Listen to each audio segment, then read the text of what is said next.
Hello, everyone, and thanks for listening. So, I know if you haven't seen already, I'm sure a lot of people have seen the deadly supermarket standoff in Los Angeles, dozens of hostages free, which is a good thing. But unfortunately, there is a sad story where a store employee was killed. And the reason I can talk about it is because I'm here in LA. So I actually saw when they had a lot of I could hear the fire trucks and the sirens. I actually went past the incident as it was occurring, and I didn't know what was going on. I just knew I heard a lot of sirens and things like that, and cops headed in that direction. So I knew something bad, really bad was going on because it was a lot of officers.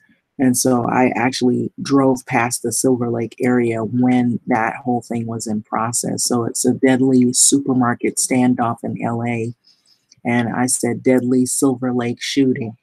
Any, I'll fix it. I'll fix it. Any place, any place can be your last place. And so, I'm going to read the article. So I was curious just to find out what was the problem that the guy had. Actually, what was his problem? That was what I was wondering. What was his problem? Um, so it states some of the things that happen in here. So deadly supermarket standoff in LA, dozens of hostages freed, and unidentified Trader Joe's supermarket employee hung after being evacuated or hugged after being evacuated. So you can see them here, right here, people outside of the.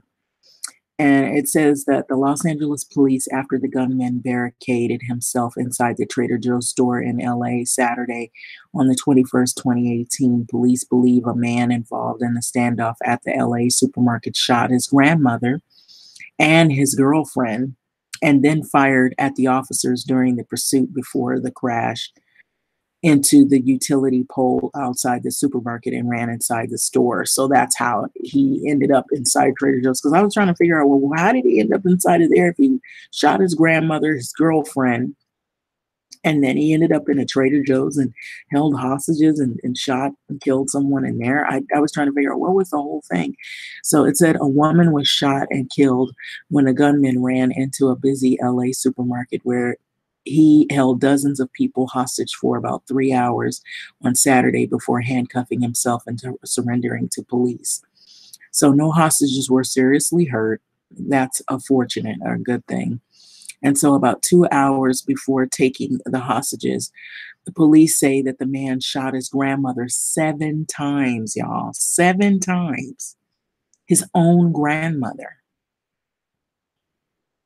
Now, I'm just going to add my opinion, and he was extremely violent. And I know some people's like, no, no, no, no, no. Let's just be honest. This dude was violent. Anytime you can take a gun and shoot your own grandmother 7 times, then turn the gun on your girlfriend. I'm surprised he even had a girlfriend. I'm surprised any woman wanted to be bothered with him because he had to have an explosive temper. And so I kind of wanted to talk about that a little bit. I'm not going to go too deep in it, but that's one of the reasons why I don't really want to be involved with certain individuals. You don't know what you're getting yourself into.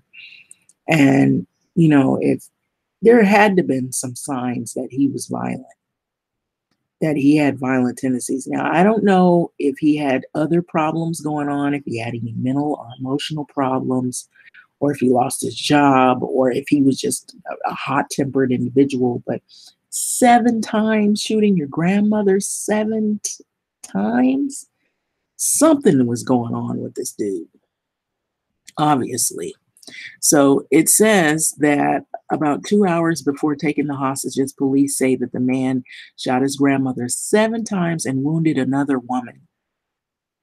Notice he's hurting women.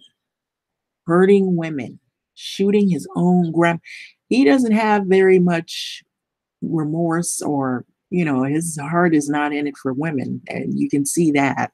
So who he forced a woman into the car. Police chased the vehicle and exchanged gunfire with the man, who crashed into a pole outside of Trader Joe's in the city of Silver Lake section and ran inside. Frightened customers and workers dove under to cover. It was said they were in closets and hiding spaces because they were frightened. And so the police bullets fired at the suspect shattered the store's glass doors. Some inside the supermarket climbed outside of windows. Others barricaded themselves in rooms, probably restrooms. Scores of police and firefighters and 18 ambulance.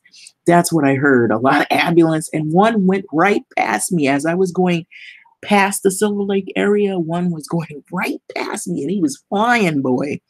I was like, what is going on? And so it says that people hid themselves in rooms and places like that. And so it said firefighters and 18 ambulances converged on the scene, prepared for a mass casualty. Anytime they're preparing for a mass casualties, dude was really off. He was off. I mean, he was willing to shoot anyone. So heavily armed officers in riot gear stood along the side of the store and used mirrors to look inside as hostages and negotiators tried to coax the man into freeing 40 or 50 hostages and surrendering. So that's pretty much the story. Now, in the news, they show the person who was killed, but these are clips, I guess, of the scene right here as you see it. And a lot of people saw this. I drove past the area as it was going on. I knew something was up because I heard all like something bad's going on when you see that many cops and that many sirens running past your car like that. I'm like, wherever that is, we ain't going there. I was glad because the freeways started to back up. And I guess that's when they were, you know,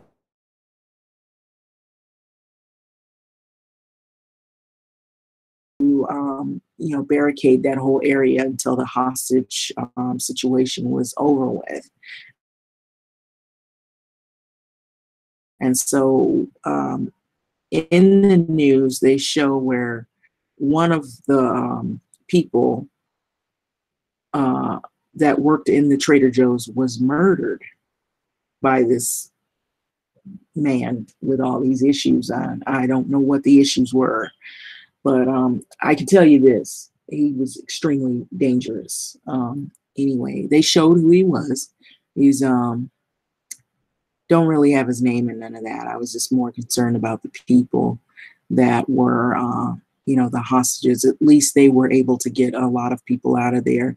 And unfortunately, there was one young woman who her brother did like a little condolence. There were famous people that give condolence to the brother of the slain woman that worked in Trader Joe's. And it's just really sad. And that's why I said any place can be your last place here on earth. You never know, and I usually like to shop in Trader Joe's stores. There's several of them around, all over the place, so I usually like going in those stores. I was thinking, man, that could have been, I could have been in one of those stores, stopped off, and did some grocery shopping or whatever. As a matter of fact, I was going to go to the one close to where I'm at here. And I said, no, it's just so scary. It's so scary. You never know when your last day is going to be. But what are your thoughts and your feedback on this? This is really a sad story here. And, what I think is so scary is what happened in the mind of this man? What was going on in his head? I mean, he must have had, there's got to be a story behind it. I'm sure they'll get it. It'll come out, now that things are coming out now, where they're revealing the names of the person that was killed in the store. They have a photo. The brother put a photo of her. She seemed to be a really a sweet person or whatever, and she worked in the store. And it's just really sad. You never know. I mean, that's why I say it's just so scary now. It's so scary. You could be in a grocery store, you could be at the post office, you could be anywhere. I always told somebody who was like, "Oh, I'm gonna move away from the violence." I don't care where you move, you're just moving to a new battleground. You don't know what's going to happen. And I recently heard that, which is I thought was really ironic, that the father, one of the fathers in the Parkland, the two survivors, there were two survivors, two other survivors of the Parkland shooting. One of the fathers was killed in a robbery, and I think it was his store. I didn't read a lot about the story, but it was crazy. It's like here they are talking about gun violence, and then look what happens to one of the fathers of two kids who were survivors of the Parkland shooting in Florida. And so you could be anywhere and something could happen to you. So, it doesn't matter who you are, what you look like. Well, in this case, this guy, he shot his grandmother 7 times. I mean, who does that? Unless something is seriously wrong. But anyway, your thoughts, your feedback, your comment. Tragedy can strike anywhere, anywhere. And see, those people didn't even have a chance.